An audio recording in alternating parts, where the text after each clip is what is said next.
You're halfway through the journey, that is, you've done your PLAB 1, and then now you're hoping to do your PLAB 2. This is where most of the time the confusion arises, because it's a completely different ball game of preparation compared to PLAB 1. So here's where candidates often start. Well, this was common for me as well. Which academy to go to, which resources do I read, who do I practice with, do I do mock exams, etc. If you're there right now, 3 main concepts that I consider important to understand before you answer these questions. As I said, it's a subjective exam. Principle number 1 is that you need to understand the rules of the game. So what I mean by this is you need to understand the format of the exam.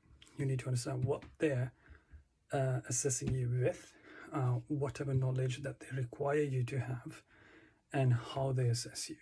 So, for example, what criteria do they assess you with? So they assess you with 3 criteria. Number 1 is data gathering. That is, whether you can gather information while you're having a consultation with the patient. This can come in the form of getting a focused history. This could be in the form of physical examination, or by looking at lab values, for example. So how do you gather data?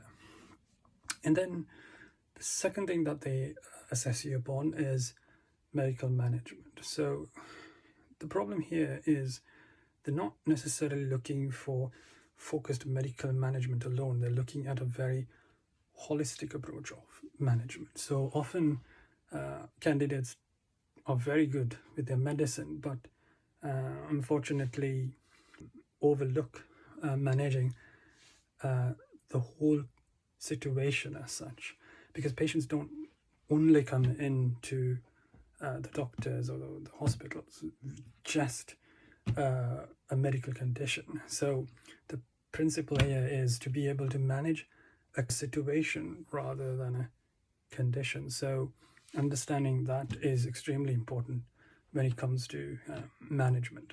3 is interpersonal skills. How empathetic are you? How sympathetic are you?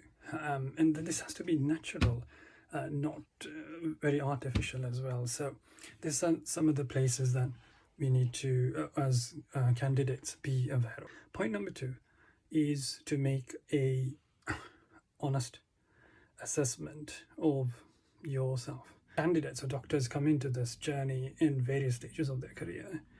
Some come in as soon as they've completed their internship. Some are coming in after a clinical gap of 2 to 5 years.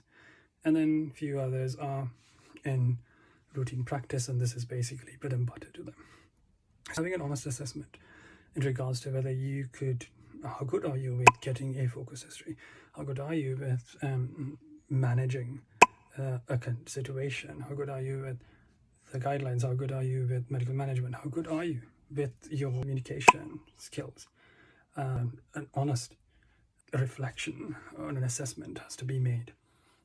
The third point into consideration, that is to choose the right resources. Now, under this point is where you think about academy, whether you need to practice with friends, whether you need to attempt mocks, whether you need to, whatever resources do you have to read, comes under this point. Most often than not, we tend to follow what everybody else follows. And as I told you, it's a subjective exam, and then what may work for somebody else may not necessarily work for you, and then you get confused when your results come up. Having access to the right type of resources are extremely important, because again, it is like getting a map with wrong destination. You might work very hard, you might work diligently, you might put in all the effort, but in the end, you might only end up in the wrong destination. So taking a look into what resources might help is extremely important. So anyway, I'm going to put a link down below where you can put in your questions. That way I might be able to direct you and help you based on your individual situation.